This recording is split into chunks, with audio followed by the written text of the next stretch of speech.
갑작스러운 어리석음과 갑작스러운 멘붕 그리고 뜻밖의 도움, 오늘 하나님이 일하실 때 나타나는 일들, 이 세 가지 그냥 제목으로 삼았습니다. 하나님이 일하시면 어떤 일이 벌어지느냐? 무조건 승리합니다. 왜냐하면 하나님은 하나님이시니까. 그죠? 나다이 버크라이스트. 내가 뛰면은 지지만 버크라이스트. 하나님이신 예수님이 뛰면은 언제나 승리한다는 것입니다. 그래서 주가 일하시면 이기게 돼 있고, 주가 일하시면 우리를 보호하시고, 주가 일하시면 살게 돼 있다는 것입니다. 그래서 오늘 우리가 기도하는 이유가 뭐예요? 주가 일하시게 해달라 그거 아니에요. 그죠? When we pray, 우리가 기도할 때 God works. 하나님께서 일하시기 때문에 그렇다라는 것입니다. 지금 다윗의 상황은 쫓기는 상황이죠. 그러니까 한마디로 광야 상황입니다. 우리 인생길에 광야가 꼭 있잖아요. 광야는 뭐 간단히 얘기하면 이겁니다. 있음과 없음, 그게 광야예요. 뭐가 있죠? 외로움과 두려움 이런 게 있는 거고, 없는 게 뭐죠? 뭐 안락함, 뭐 쉴 거 먹을 거 이런 게 없는 게 광야예요. 있음과 없음이 확연하게 드러나는 거예요. 중간이 없습니다. 있을 건 있고 없을 건 팍 없어버리는 거예요. 근데 또 하나 긍정적으로 본다 그러면 영적으로 있는 게 뭐죠? 말씀이 있잖아요. 이 광야라는 게 미드바르인데 MDBR. 근데 거기에 말씀이 있잖아요. 다바르. 광야에서 말씀이 들리는 곳이다 그랬죠. 그래서 광야는 말씀이 있고 또 뭐가 없어요. 세상에 대한 시선 그런 게 없죠. 뭐 볼 게 없잖아요. 세상 의지하거나 세상 바라볼 게 없잖아요. 시선에 대해서 연연할 거 없잖아요. 여러분 한번 폭삭 망해보세요. 망해보면은 별로 부끄러울 것도 없어요. 그래서 적당히 망하니까 뭐 누가 어떻게 볼까 그러는 거지. 팍 망해보세요. 그럼 뭐 보든 말든 하나님만 바라보게 돼 있다고요. 그래서 광야는 있음과 없음. 그거 한번 정리해 보십시오. 좋은 거 있는 것들을 붙드십시오. 말씀이 있는 것 광야, 하나님이 있는 것 광야, 하나님만 바라볼 수 있는 것 광야. 이게 광야예요, 광야. 또 광야를 또 다르게 말한다면 잃은 것과 얻는 것이 있어요. 우리 맨날 이렇게 어려움 당하면 잃어버리는 것만 생각하는데 얻는 것도 있다니까요. 지금 다윗은 가족을 잃어버렸습니다. 이게 뭐 아들이 반란 일으키고 막 그랬잖아요. 근데 새롭게 얻은 게 있죠. 새로운 가족들. 후세라든지 바오림 여인이라든지 숨겨진 여인, 또 생각지도 않았던 암몬 사람들, 이런 사람들이 새로운 가족이 돼서 다윗을 돕잖아요. 교회도 마찬가지입니다. 이렇게 팬데믹 같이 어려움 있으면은 그 믿음 없는 사람들은 떨어져 나가는 사람도 있어요. 그러니까 잃어버린 사람도 있어. 근데 또 기도해 보세요. 그러면 하나님 또 새로운 사람들 보내준다니까. 위기는요, 가짜는 없어지고 진짜가 세워지게 되는 그런 것들이 있다라는 것입니다. 그래서 국난이 임하면 누가 충신인지 간신인지 이게 가려진다 그러잖아요. 가정이 어렵다 그러면 옛날에 뭐 여자의 의존을 많이 했는가 봐요. 그죠? 누가 현숙한 여인인지 아닌지 그거 알 수 있다고. 그러니까 위기라는 게 진짜와 가짜가 갈라지게 되는 거라는 겁니다. 그래서 잃는 것과 얻는 것. 근데 광야에서는 얻는 게 많다는 거예요. 광야에서 얻을 걸 붙드십시오. 광야는 또 있고 없음인데 광야에 있는 것들을 붙드십시오. 말씀과 하나님의 임재 이런 걸 붙들라고요. 그게 광야입니다. 압살롬에게 도망치면서 광야 생활하면서 또 한 번 다윗은 있음을 누리고 또 하나 새롭게 얻게 된 동역자들, 가족들을 얻게 됐다는 것입니다. 우리도 광야를 통해서 이렇게 있게 되는 일들, 또 얻게 되는 이런 축복이 넘쳐나기를 기원합니다. 어쨌든 하나님이 함께 하시니까 겉으로는 안 보이는 것 같이 보이지만 하나님이 일하시면은 세 가지 일들이 벌어지게 된다는 거예요. 첫 번째는 대적이 있는데 대적이 갑자기 어리석어져요. 그럼 똑똑한 사람이 어리석어질 때 우리가 뭘 느껴야 되냐면 하나님이 일하고 계시는구나. 이거 느껴야 된다는 것입니다. 저는 뭐 길지 않은 인생을 살았지만 이렇게 주변에 잘 나간다 그런 사람도 있지 않습니까? 뭐 정치가일 수도 있고 경제하는 사람일 수도 있고, 우리나라 재벌들도 되게 많이 있었잖아요. 그죠? 정치가들도 많이 있었고. 유심히 보면요, 나름대로 똑똑한 사람들이 있었거든요. 근데 망할 때 보면은 참 묘해요. 갑자기 어리석어져요. 아니 내가 문외한인데 나도 보이는데 왜 저 사람 저게 안 보이지? 그래서 그냥 갑자기 어리석어서 폭삭 망해버리더라는 거예요. 그때 제가 느낀 게 그거예요. 하나님이 저렇게 일하시는구나. 성경이 이해가 되더라고요. 그 강한 아수르가 하루아침에 무너지고 그 강한 바벨론이 하루아침에 무너지는 게 뭐냐. 하나님이 총기를 거두어 가니까 갑자기 어리석어져요. 그래서 끝장나더라는 것입니다. 다윗과 압살롬 싸울 때 압살롬이 우세했습니다. 이유는 뭐냐. 이스라엘의 최고의 책략가 그러면 아히도벨이거든요. 아히도벨이 압살롬 편에 섰어요. 그리고 이스라엘 백성들의 숫자, 민심이 다 압살롬에게 갔어요. 다윗은 쫓겨나잖아요. 따라오는 사람 몇 명 없고. 그러니까 이건 뭐 게임 끝난 거죠. 그러니까 객관적으로 볼 때 다윗은 패배, 다윗은 실패, 압살롬은 성공, 압살롬은 승리. 그래야 된다라는 것입니다. 그리고 또 하나 여기 대표적인 나오잖아요. 아히도벨의 17장에서 책략이 뭐예요? 다윗은 지치고 힘이 빠졌을 겁니다. 나에게 1만 2천 병력을 주시면 내가 기습해가지고 전쟁도 벌이지 아니하고 전투도 벌이지 아니하고 다윗만 딱 죽이고 돌아오겠습니다. 그러면 나머지는 우리 다 동족들 아닙니까? 오합지졸들이기 때문에 장수만 왕만 죽이면 다 돌아오게 돼 있다고. 그래서 뭐 전쟁도 아니라고 전투도 아니라고 12,000명 끌고 가가지고 다윗만 딱 죽이고 돌아오게 해 주옵소서. 기가 막힌 전략이죠. 희생도 별로 없고 단순하잖아요.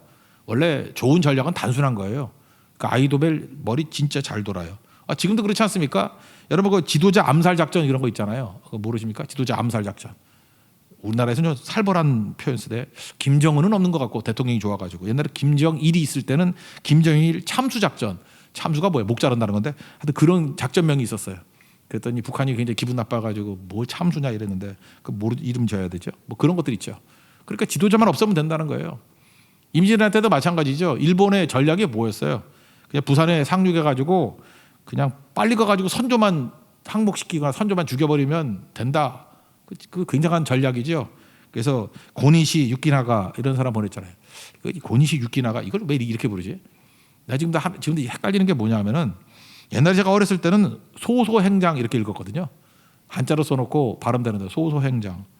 근데 고니시 유키나가 그 다음에 또 가토 기요마사 이렇게 한 것도 최근이에요. 옛날엔 가등청정. 여기 연식이 오래되신 분들은 가등청정이라고 많이 불렀지. 아닌 척하지 말고 그랬죠. 예. 예. 소소행장, 가등청정. 근데 또 요게 또 요즘에 또 바뀌었어. 제가 북한에 갔더니 그 북한에서는 시진핑을 습근평 동지 그렇게 부르더라고. 그 연습할 때 습자거든. 습시예요. 습근평 그럼 누구예요? 습근평이? 시진핑이에요. 발음하는 거. 근데 왜 그건 또 시진핑이라고 발음해? 나는 우리나라에서 아직까지 습근평이라고 발음하는 사람 못 봤거든요. 그런데 또 뭐 모택동은 또 모택동이라고 불러. 또 두 개 다 부르나? 마오쩌둥이라고 부르고. 근데 뭐 하는 거지? 하여튼 이게 오락가락 하는데 좀 기준을 갖고 불렀으면 좋겠어요. 근데 뭐 제가 찾아보니까 그러더라고요. 오래전에 통용되는 거는 그냥 한자대로 읽고 새롭게 되는 것은 이렇게 현지 발음 같이 읽는다 이렇게 얘기를 하는데 일관성이 없잖아요, 그죠? 일관성 이렇게 하는 게 되게 좋다고 생각해요. 다시 원점으로 돌아서 이 고니시 소소행장이 머리가 되게 좋은 사람이에요, 그죠? 천주교인이었고 엄청나게 빠른 속도로 와가지고 20일 만에 한양에 도착했다 하잖아요. 그런데 일본이 놓친 게 있죠. 뭐를 놓쳤어요? 선조가 얼마나 비겁한 자인지를 놓친 거예요. 원래 왕은 도망 안 치거든요. 근데 이게 진짜 도망을 친 거예요, 왕이. 그러니까 일본 사람이 상상을 못한 거예요. 그래서 서울에서 며칠 동안 멘붕에 빠졌대잖아. 아니 왕이 어디 갔지? 왕이 도망갔다고 생각은 안 한 거예요, 그죠? 그래서 막 찾아서 헤맸는데 도망갔다고 해도 믿지 않냐고. 왕이 도망갈 수 있냐? 왕인데. 우리나라 왕은 좀 달라요. 예, 비겁해요. 예, 그래서 막 도망치는데. 어쨌든간에 어느 나라나 이런 그 지도자를 참수하거나 지도자를 암살하는 작전들이 있죠. 오사마 빈 라덴 거기만 딱 죽이잖아요. 그러니까 사실 그게 우르르 무너지지 않았습니까? 그 영화도 옛날에 나왔는데 그 제로 다크 30라는 영화가 있었는데 2012년에 나왔던 영화인데 별로 많이 안 봤나? 그 오사마 빈 라덴 암살하는 작전이에요. 그 제로 다크 13이라는 게 뭐냐면 30가 뭐냐면은 제로니까 제로 닥 자정을 12시를 제로 닥이라고 표현하는 것 같아요. 그리고 30 그러니까 자정 넘은 30분. 지금 비슷하네. 지금 12시 21분인데 12시 30분에 죽인다 그런 뜻이에요. 안 무서워요? 9분 있다 죽을 건데 하여튼 요때쯤 그 제로 다크 30라는 영화인데 거기도 보면 오사마 빈 라덴만 딱 죽여요. 그러니까 우르르 무너지잖아요. 그죠? 그러니까 알카에다 같은 것도 이렇게 힘을 못 쓰죠 요즘에. 이게 되게 좋은 전략이라. 그러니까 아히도벨이 언제 때 사람입니까? BC 10세기 사람인데 벌써 이런 전략을 펴고 있잖아요. 보통 제갈량운명보다 뭐 못하지 않은 그 뛰어난 사람이잖아요. 이런 전략. 만약 이대로 따랐다 그러면 다윗은 죽었어요. 아니 12,000명을 끌고 가지고 한 놈 죽인다 그러는데 그거 안 죽겠어요 지금. 다윗은 오합지졸들인데. 그런데 하나님께서 압살롬과 이스라엘 백성들을 멍청하게 만드신 거죠. 그러니까 이게 허세인 것 같아요. 허세. 압살롬이 그냥 말 따라서 했으면 되는데 후세의 말도 들어보자. 예, 후세가 다윗 자기 아버지 친구잖아요. 그러니까 그냥 잘난 척하려고 후세의 말도 들어보자. 그리고 이상한 신중함이 생긴 거예요. 그냥 아히도벨 말 듣고 가면 되는데 제일 똑똑한 사람 말 듣고 가면 되는데 후세 말도 한번 들어보자. 수준 한참 떨어지는데.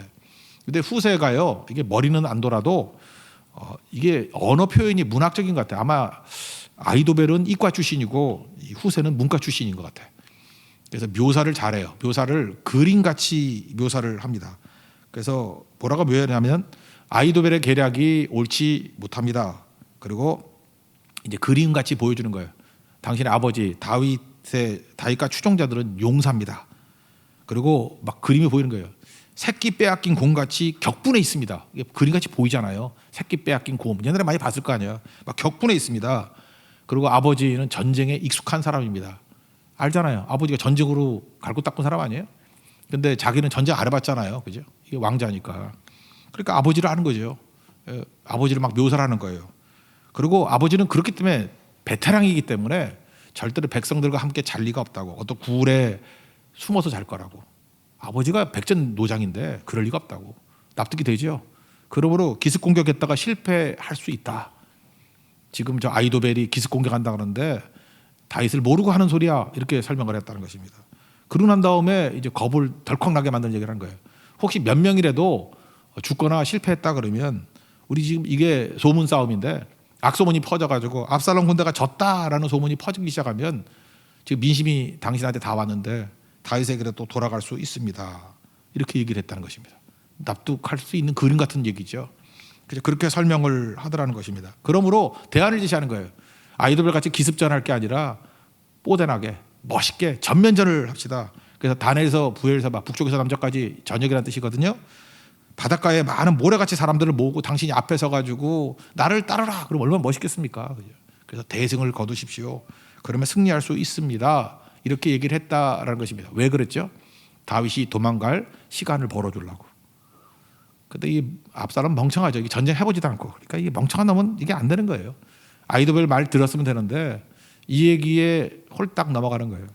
조금만 읽어볼까? 11절부터 12절까지 읽겠습니다. 11, 12절 시작. 나는 이렇게 계략을 세웠나이다. 온 이스라엘을 담부터 부엘세바까지 바닷가에 많은 모래같이 당신께로 모으고 친히 전장에 나가시고 우리가 그 만날 만한 곳에서 그를 기습하기를 이슬이 땅에 내린 같이 우리가 그 위에 덮어 그와 그 함께 있는 모든 사람을 하나도 남겨두지 아니할 것이요. 이렇게 그림같이 설명을 합니다. 그리고 사실 13절은 이게 무슨 어처구니가 없어서 뭔 소리인지 모르겠어.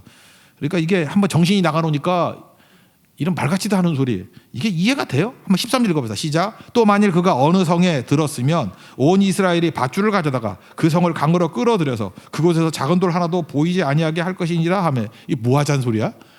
성에다가 이렇게 밧줄을 잡아당겨 끌면은 이게 강 속에 들어가나?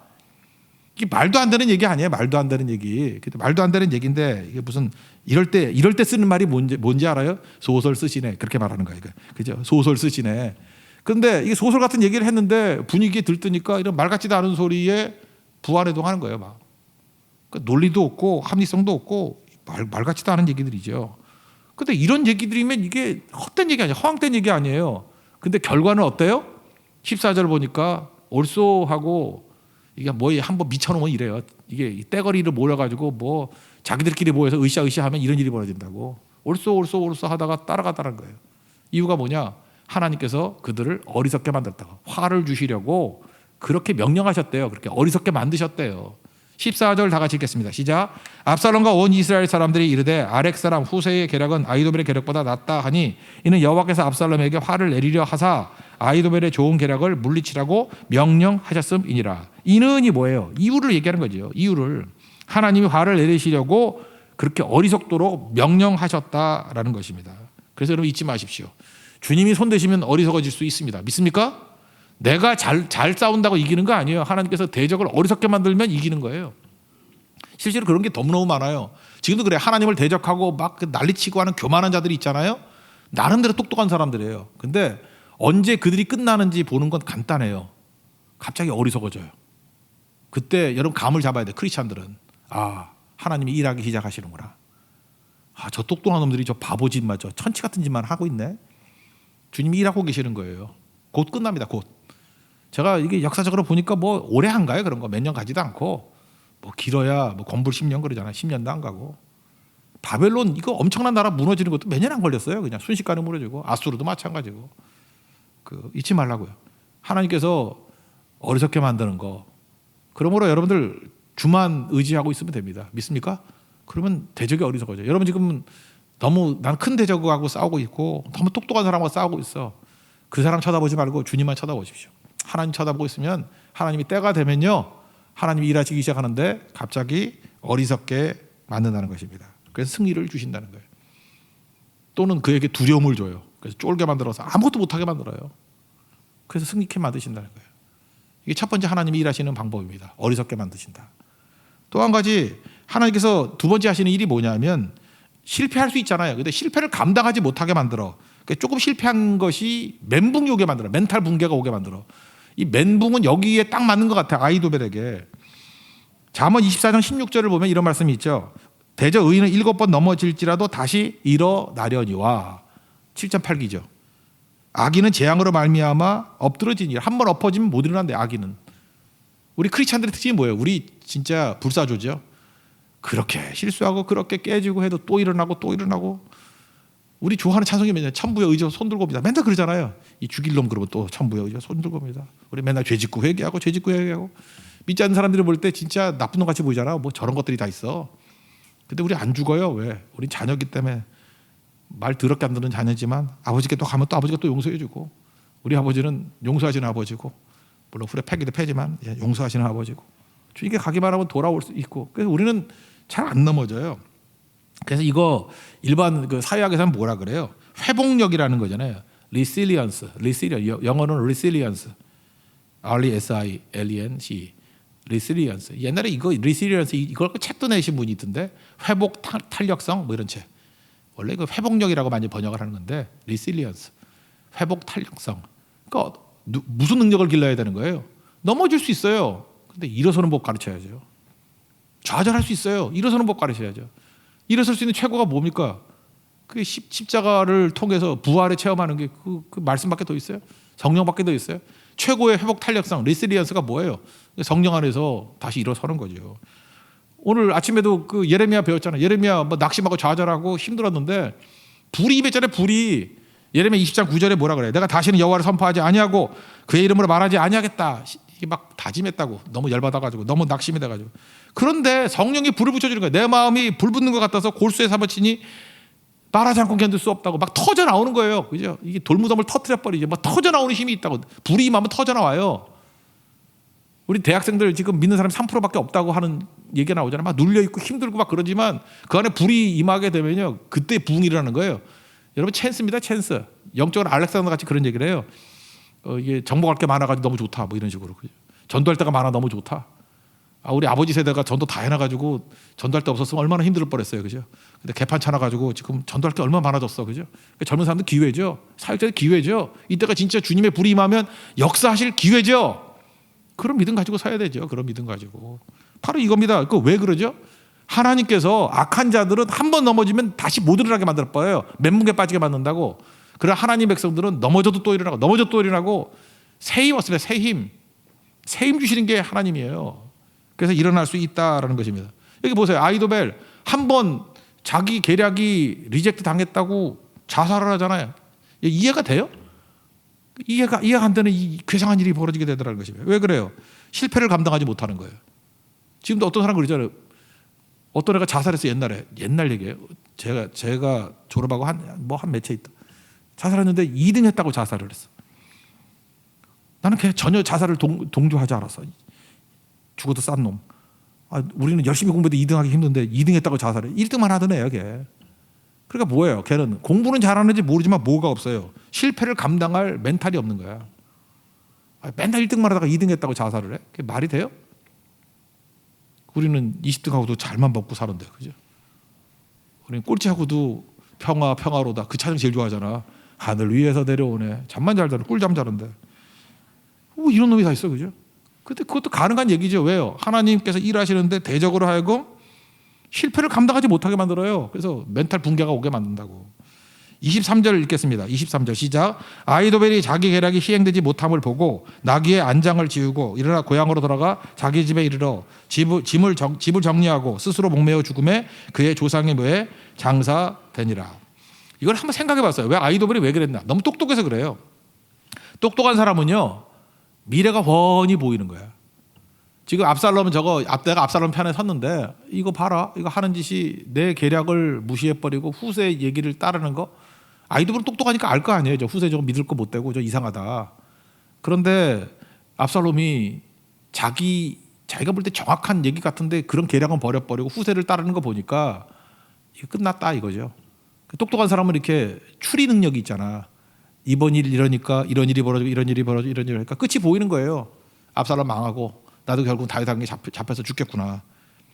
그러니까 미래가 훤히 보이는 거야. 하늘 가는 길이 훤히 보이는 게 아니라 미래가 훤히 보이는 거야. 그러니까 죽죠. 제가 보니까 그래요. 이렇게 헛똑똑이들 있죠. 믿음 없이 머리만 좋은 애들. 가끔마다 보면 여러분들 그 극단적인 선택하는 사람들 보면 다 고학력자예요. 머리 엄청 좋은 사람이에요. 근데 그 사람들이 왜 그런 얘기를 하죠? 혼자 상상하는 거야. 이 문제가 이렇게 터지면 이렇게 될 것이고 이렇게 될 것이고 이렇게 될 것이고 나중에 내가 수습할 수 없어. 내가 감당할 수 없어. 그러므로 죽자 이렇게 되는 거라고. 아이도벨. 믿음 없이 똑똑하면 이런 길 걸어갈 가능성이 아주 높습니다. 근데 우리는 너무 감사하죠. 우리는 하나님이 있죠. 그리고 우리는 머리가 나쁘잖아요. 우리는 이렇게 추리할 능력도 없고 머리가 아파. 조금만 추리해도 머리가 아파. 그냥 밥이나 먹고 자자 뭐 이렇게 되니까 똑똑하지 않은 거에 대해 감사드리십시오. 그러니까 우리는 그렇게 추리할 능력이 없어. 조금 생각하다가 뭔지 잘 몰라. 예. 근데 뭐 하는 거지 잠깐만 몰라. 그리고 차리 왕후나 보고 맨날 이래요. 그래서 잘 몰라 우리는. 그래서 사는 거예요. 그래서 사는 거. 하나님께서 일하실 때 이거 잊지 마십시오. 하나님 내게 일해 주세요. 내게 일하시는 게 뭐죠? 그 빌립보서 4장 6절 보니까 우리가 뭐 항상 기도와 간구, 감사함으로 하나님께 아뢰라 그러고 7절에 뭐라 그랬어요? 모든 지각에 뛰어난 하나님의 평강이 그리스도 예수 안에서 우리 마음과 생각을 지키시리라. 그래서 우리가 안 넘어지는 거예요. 하나님께 우리 마음과 생각을 지켜주시잖아요. 다 흔들리고 막 물과 같이 녹았던 마음이 이렇게 예배드리고 기도 한번 하면 다시 굳건해지고 말씀으로 기둥 하나 세우고 다시 일어날 수 있는 거죠. 그 왜 그래요? 리실리언스. 주님께서 우리에게 회복력을 주시는 거예요. 회복력을. 오뚜기 같이 말씀에 추가 있으니까 중심이 있으니까 넘어졌다가도 일어서는 거예요. 7번 넘어져도 8번 일어섭니다. 그게 하나님 백성의 능력이라는 것입니다. 그래서 여러분 대적들에 대해서는 걱정할 거 없어요. 대적은요 우리하고 달라요. 우리는 다시 설 수 있지만 그들은 못 써요. 아까도 얘기했잖아요. 잠언 24장 16절에도 그들은 못 쓴다니까. 무릎 지킬 만한 것보다 마음 지키라 그랬잖아요. 생명이 그러니 거기서 난다. 그들은 마음을 지킬 능력이 없어요. 하나님이 안 계시기 때문에. 그래서 한 방에 갚아버립니다. 한 방에. 그래서 세상에서는 멘붕 그러잖아. 멘탈 붕괴. 그 언어가 있다는 게 뭐예요? 실제로 있기 때문에. 우리 크리스찬들이 함부로 그런 말 쓰면 안 돼요. 우리는 멘붕 없어요. 우리 멘탈이 흔들림은 있죠. 근데 우리 붕괴는 안 돼. 우리는. 그죠? 이렇게 오락가락 흔들리면서 피는 꽃이야. 우린. 흔들리지만 넘어지지 않아요. 잊지 말라고. 이게 하나님이 일하시는 방법이라는 것입니다. 뭐 고린도서 10장 13절도 한번 인용해 볼까요? 감당할 힘 주시잖아요. 감당할 시험밖에 주시지 않는다고. 또 피할 길 주신다고. 감당할 힘 주십니다. 믿습니까? 그래 다시 일을 한다는 거예요. 그 세 번째로 하나님께서 일하시면 어떤 일이 벌어지냐면은 이게 가드웍스 세 번째. 뜻밖의 도움이 있다는 거예요. 암몬 족속이 별것도 아닌데 그죠? 이렇게 암몬 족속이 도와주고 막 그러잖아요. 여기 보니까 가만히 있는데 자기가 의도한 것도 아니죠. 후세가 도와주지. 그 다음에 제사장 사독과 아비아달이 다윗 도와줬지. 여기까지는 뭐 이해가 돼. 그 다음에 그 후세가 이게 제사장이 얘기하니까 제사장이 스파이 보내잖아요. 다윗에게 빨리 알리라. 그 사람이 요나단하고 아히마아스인데 이게 또 이게 제대로 도망을 못 쳐가지고 또 들키네. 들켜가지고 우물 속에 들어갔어요. 우물 속에 들어갔더니 그 바후림의 여인 어떤지 몰라요. 아줌마가 우물에 들어가니까 숨겨주려고 거기다가 뭘 올려놓고 거기다가 곡식을 널어놨어. 꼭 그 기생 라하바가 똑같죠. 스파이 둘 숨겨줄 때 같이. 그래서 여기서 내가 중요한 걸 하나 깨달았어. 누구 사람 찾을 때는 아줌마 말은 믿으면 안 되고 항상 두 번째 뭐 이렇게 음식이나 뭘 이렇게 속옷이나 이런 거 널려놨을 때 거길 뒤지면 된다.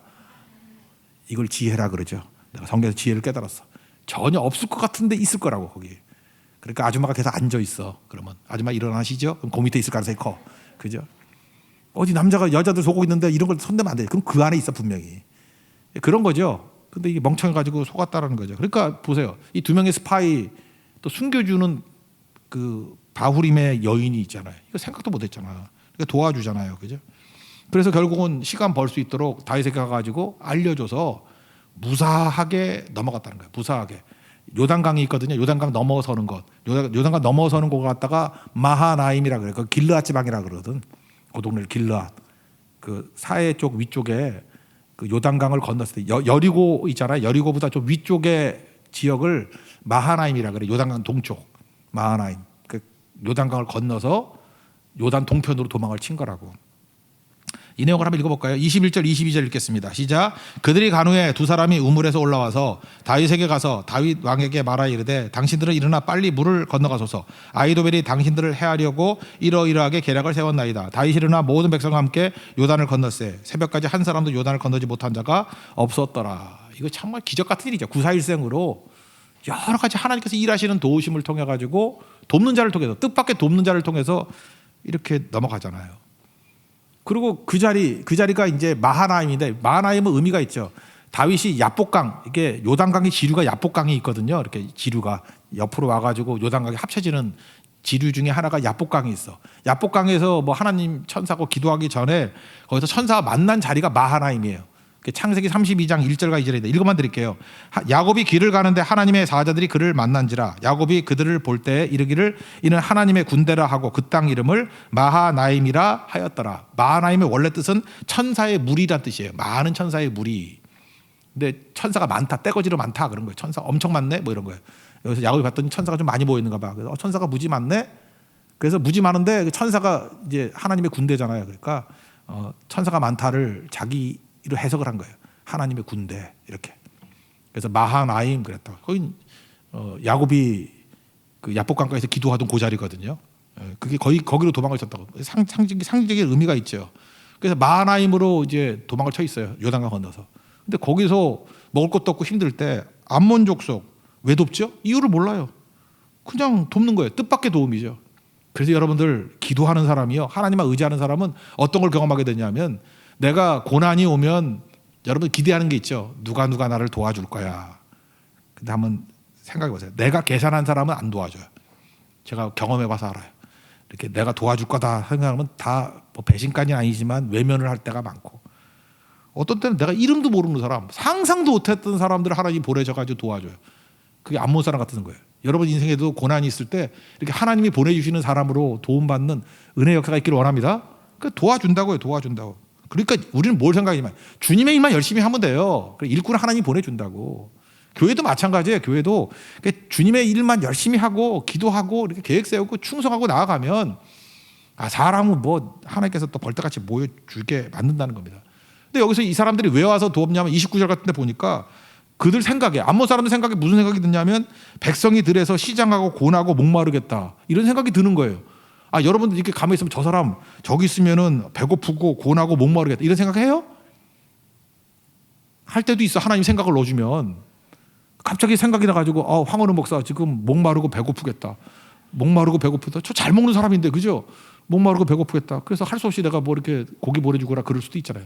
그런 적은 별로 없지만 하나님께서 그렇게 할 수 있잖아요. 그래서 여러분들이 목마르고 배고프고 막 그러면요, 하나님께서 일하실 때 어떻게 하냐면 어떤 사람의 마음을 감동해가지고 막 그렇게 도와줄 수 있어요. 막 고기도 보내주고 막 마실 것도 보내주고, 하나님이 생각에 그런 걸 준 거잖아요. 심지어 교회도 그런 게 되게 많아요. 제가 목회를 하면서 경험했던 것들 중에 하나가 그거예요. 어떤 일꾼들이 필요하고 그럴 때 기도만 하고 있었어요. 그랬더니 일꾼이 와요. 와서 제가 나중에 물어봤어요. 옛날에 제가 초창기 때 이전교회 있을 때 그 사람이 없었거든요. 그래서 반주할 사람도 없고 막 이래가지고 기도했죠. 하나님 보내주세요. 그랬더니 어떤 그 음악 전공한 사람이 왔어. 그래서 왜 왔냐 그랬더니 그 교회 가라고 자꾸만 이렇게 기도만 하면 생각이 나더라는 거예요. 그래서 머리가 아파가지고 왔대요. 왔더니 머리가 안 아프대. 무슨 모 자매였어요. 하여튼 그랬다고. 그런 일들이 벌어지잖아요. 그때 제가 느꼈던 게 뭐냐, 하나님이 생각 속에 가라고 보내는구나. 여러분도 마찬가지예요. 지금 기도 많이 하면요, 하나님께서 일꾼들도 알아서 세교회 안 오면 정신을 못 차리도록 잠도 못 자게 만들고 막, 너무 과장해서 해석하나? 예를 든다 그러면 그렇게 되는 일이 벌어진다니까요. 여러분이 결혼놓고 막 기도할 때에도요, 그놈이 여기 와서 여러분 앞에 얼쩡거리지 않으면 못 견디게 만드는, 아니면 이게 철조망에 걸려 있든지 막 이렇게 창세기 22장 같이. 그러니까 하나님이 못하실 일이 없어요. 100세에도 아들 낳는 분이 뭐 못하실 일이 뭐가 있겠어. 우리가 잠깐만 자세한 거 얘기하지 마. 내가 지금 자세하게 얘기하니까 저도 지금 부끄러운데 너무 유치해서. 하나님은 그렇게 유치한 분이 아니에요. 그러니까 지금 생각하는 게 요 정도밖에 생각을 못해요. 내가 머리가 짧아가지고. 근데 하나님은 하여튼 상상도 못하는 방법을 통해서 일하신다는 거예요. 이게 다윗이 상상 못했어요. 이런 일이 벌어지잖아요. 말 그만하고 읽어봅시다. 27절부터 29절까지 시작. 다윗이 마하나임에 이르렀을 때 암몬 족속에게 속한 라밧 사람 나하스의 아들 소비와 로데발 사람 암미엘의 아들 마길과 로글린 길라 사람 바르실라가 침상과 대야와 질그릇과 밀과 보리와 밀가루와 볶은 곡식과 콩과 팥과 볶은 녹두와 꿀과 버터와 양과 치즈를 가져다가 다윗과 그와 함께 한 백성에게 먹게 하였으니 이는 그들 생각에 백성이 들에서 시장하고 권하고 목마르겠다 함이더라. 제가 최근에 이런 경험을 한번 했던 적이 있는데, 저희 외갓집이 이북 사람이거든요. 북한 사람들이에요. 그래서 우리 외할머니하고 외할아버지가 맨날 그 뭐 명절 때만 해줬던 게 뭐냐면 녹두를 이렇게 갈아가지고, 그 북한 말이 녹두 지짐이야. 근데 제 와이프가 그 녹두 지짐이를 할 줄을 몰라. 그래서 한동안 이게 대가 끊겼어요. 우리 외할아버지 외할머니 다 돌아가셔가지고 그거 언제 한번 그 맛을 먹어보나. 근데 우리 교회 다니는 어떤 그 여집사님 회사에서 해태에서 고향 만두에서 만들었어, 녹두 지짐이를. 그걸 먹는 순간에 내가 느꼈던 게 뭔지 알아요? 야, 하나님께서 이렇게 또 위로해 주시는구나. 내가 그거 잠깐 생각했거든.